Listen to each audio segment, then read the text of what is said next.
Hello everyone, good morning. कैसे हैं आप सब? उम्मीद करते हैं सभी बहुत ही अच्छे होंगे। तो गैस, अगर आपके बहुत ज़्यादा गैस बनती है, पेट में दर्द रहता है, तो ये जादुई पानी पिएगा, चुटकियों में आपका दर्द गायब हो जाएगा। सुबह सुबह पेट में दर्द होने के बहुत से कारण होते हैं, अगर मिनटों में हम दूर कर सकते हैं, वो भी घरेलू उपाय से, तो इससे अच्छा तो कुछ हो ही नहीं सकता। बच्चों के साथ भी यही होता है। तो ज़्यादा से ज़्यादा हो सके हम घरेलू उपाय ही करें, दवाइयों से हम बचें, क्योंकि दवाइयों से तुरंत तो दर्द गायब हो जाता है, लेकिन फिर हमारा वही हाल होता है।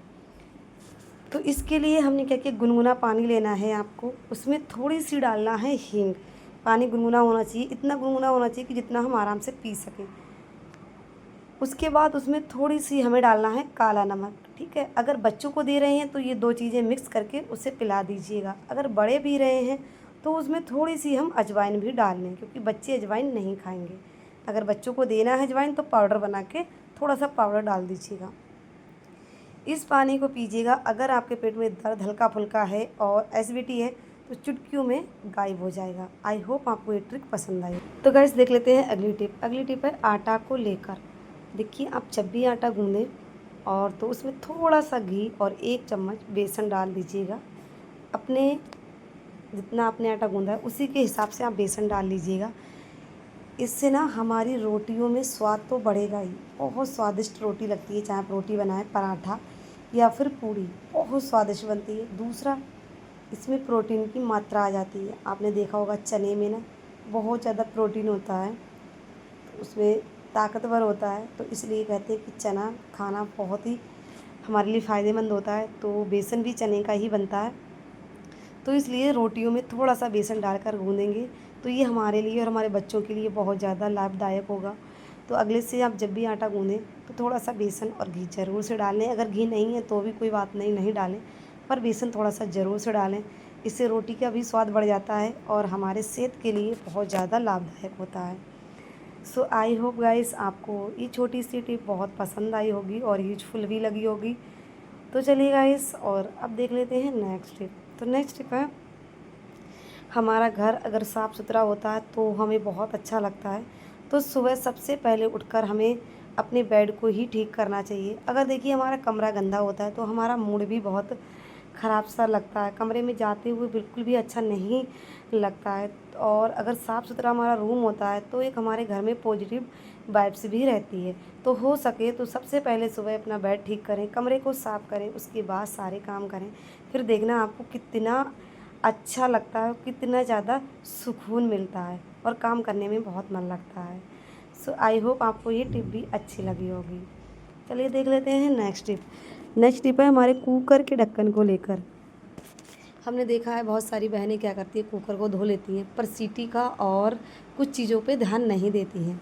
लेकिन हमें छोटी छोटी चीज़ों को इग्नोर ना करें, वो छोटी छोटी चीज़ें बड़ी बन जाती हैं।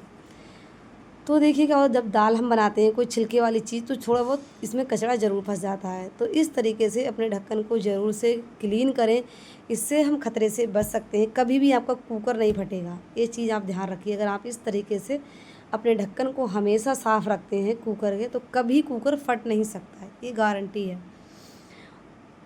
तो हमेशा इस तरीके से अपने कुकर के ढक्कन को चेक करें और अच्छे से उसे साफ़ करें। फिर क्या होता है, हम इस कवर से जब भी ढक्कन को मांजते हैं तो इधर साइडों में ना अच्छे से क्लीन नहीं हो पाता है, जैसे कि यहाँ पे गंदगी लग जाती है। मैंने बहुत सारे लोगों घरों में देखा है कि ढक्कन तो उधर तो साफ़ होता है, लेकिन यहाँ पर ना बहुत गंदगी लगी होती है।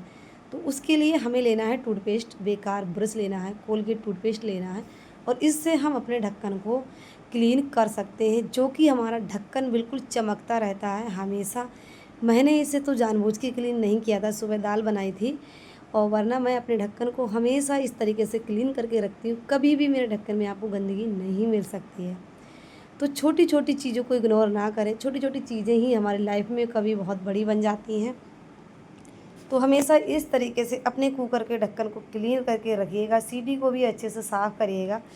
तो कभी भी आपका ढक्कन ख़राब, एक तो पुराना नहीं लगेगा, दूसरा आप खतरे से हमेशा दूर रहेंगे, कभी कुकर नहीं फटेगा। सो आई होप आपको ये आइडिया भी अच्छा लगा होगा। मैंने ढक्कन धुल दिया है, आप देख सकते हैं कितने अच्छे से हमारा ढक्कन क्लीन और चमकने लगा है। तो आई होप आपको ये टिप्स अच्छी लगी होगी। चलिए देख लेते हैं नेक्स्ट टिप। नेक्स्ट टिप है हमारी टॉवल को लेकर। यहाँ पर गाइस मेरे पास है पतली वाली टॉवल, मैं इसी से आपके साथ आइडिया शेयर करूँगी, लेकिन आपको लेनी है मोटी वाली टॉवल। अगर मोटी वाली टॉवल नहीं है तो आप क्या कर सकते हैं, बेबी के इतने इतने बड़े कंबल होते हैं बेबी के, उसे ले सकते हैं। क्या होता है, आपके घर में बेबी होता है और वो 4 से 5 महीने के बाद बेबी, अगर स्वस्थ बेबी है तो खूब खिसकने लगता है, पलथा लेने लगता है। इससे क्या होता है, बेबी हमारा बेड से नीचे गिर जाता है। देखो हम महिलाओं तो बच्चों को लेके बैठ नहीं सकते हैं, और हर घर में बच्चों को खिलाने वाले भी लोग नहीं होते हैं, तो हमें बच्चों के साथ साथ पूरे घर का काम भी करना पड़ता है और बच्चों का ध्यान भी रखना पड़ता है। लेकिन ध्यान रखते रखते ही बच्चे कभी कभी गिर जाते हैं। तो इसके लिए मैं आपके साथ ये आइडिया बहुत अच्छे से शेयर करूँगी। बहुत बहुत बहुत ज़्यादा यूजफुल है और बिल्कुल यूनिक है। अभी तक आपने कहीं यूट्यूब पे नहीं देखा होगा। मेरे दिमाग में आया क्योंकि मेरा बच्चा था, मैं ये वाला आइडिया उसे यही वाला आइडिया अपनाती थी, क्योंकि मेरा बच्चा थोड़ा शैतान, मतलब थोड़ा ज़्यादा एक्टिव था, तो बिल्कुल बेड पे रुकता ही नहीं था। तो मैं उसके कम्बल यूज करती थी उसके लिए, क्योंकि ये टॉवल तो पतली पड़ जाती है। तो इस तरीके से आप टॉवल को इकट्ठा करके कुछ इस तरीके से आप बनाइए। आपने देखा होगा मीशो पे इस तरीके से बेड मिलते हैं, इस तरीके से आते हैं बच्चों के लिए, जिसके अंदर बच्चों को लेटाल दो तो गिरेंगे नहीं। जैसे मैं अभी आपको दिखाते हैं, तो देखिएगा गाइस, इस तरीके का ही बेड मैंने आपको बनाकर दिखाया है। इस तरीके की गद्दी बना के दिखाई है, जो कि मीशो पे बहुत महंगी मिलती है। तो ये आप घर पे बना सकते हो, आपको ऑनलाइन या मार्केट से ख़रीदने की ज़रूरत नहीं है। सेम आप वैसा ही बना सकते हो। मैंने यहाँ पे पिलो कवर लिया है, आपके पास भी बहुत सारे पिलो कवर होंगे, और इस तरीके से देख सकते हैं सेम वैसा ही बन गया है। बस ये पिलो कवर थोड़ा डिज़ाइनर है, इसमें क्लियर दिख नहीं रहा है। तो आप इस तरीके से, आपके पास पुराने बेबी कंबल हैं या मोटी वाली टॉवल है, तो इस तरीके से आप बना के अपने बेबी को इसके अंदर लेटाल सकते हो। आपका बेबी बिल्कुल भी गिरेगा नहीं और सेफ रहेगा, और बेबी भी खुश होगा इसमें लेट कर। तो गाइस ये यूनिक आइडिया आपको कैसा लगा कमेंट में बताइएगा। मैंने आपको यहाँ पर फिर से ब्लैक दुपट्टे पे दिखाया है ताकि थोड़ा सा अच्छे से दिख सके, क्योंकि चादर थी, बेडशीट थी वैसी ही वैसी कवर है, तो उसमें क्लियर नहीं दिख रहा था। तो ये बहुत ही यूजफुल आइडियाज़ है, एक बार ट्राई ज़रूर करिएगा। जिनके पास छोटे बेबी हैं वो ज़रूर ट्राई करें, बहुत ही यूजफुल आइडिया है। तो कैसा लगा ये आइडिया, और किसने किसे अच्छा लगा कमेंट में ज़रूर बताइएगा गाइस। चलिए देखते हैं नेक्स्ट आइडिया। देखिए, अगर आपके छोटे बच्चे हैं और स्कूल जाते हैं और वो सब्जी रोटी खाना नहीं चाहते हैं, तो कुछ इस तरीके से आप अपने बच्चे को पराठा बनाकर दे सकते हो। बच्चे शौक़ से खाएंगे। बच्चों के लिए कुछ यूनिक यूनिक चीज़ें अगर हम बना के दें, जो चीज़ें हम सिंपल बनाते हैं उन्हें थोड़ा अलग तरीके से अगर हम बना के देंगे बच्चों को ना, तो बच्चे शौक़ से खाते हैं। एक बार ट्राई ज़रूर करिएगा। अगर आप पूरा पराठा बनाएंगे तो बच्चा खाना पसंद नहीं करेगा, और इस तरीके से मैंने अपने बच्चे के लिए बना के दिया तो उसने शौक़ से खा लिया।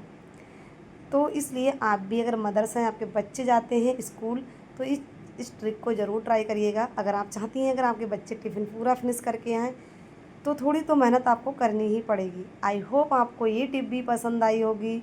अगर वीडियो ज़रा सी भी पसंद आई हो तो लाइक से ज़रूर करिएगा। फिर मिलूँगी नेक्स्ट वीडियो के साथ, तब तक के लिए बाय बाय।